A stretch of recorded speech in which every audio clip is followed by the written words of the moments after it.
Thank you for a blessing. Days pa lang ako bumalik, binigay sa akin ang isang buwan kong sahod. Kaya thank you sa blessing. Thank you. May itubos na ako sa singsing ko nakasanla. Kaya laban tayo. Laban tayo, guys. Ito na ang aking isang buwan na sahod, pero binuo nila ngayon pagbalik ko. Kaya thank you God for your blessing.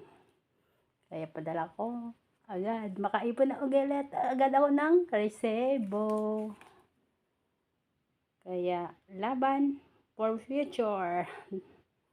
Ingat tayong lahat, guys, and God bless. Siya nga pala, kung hindi pa kayo nakapag-subscribe sa aking channel, subscribe me. Lina Lifestyle Vlog. Comment lang kayo para mabalikan ko kayo.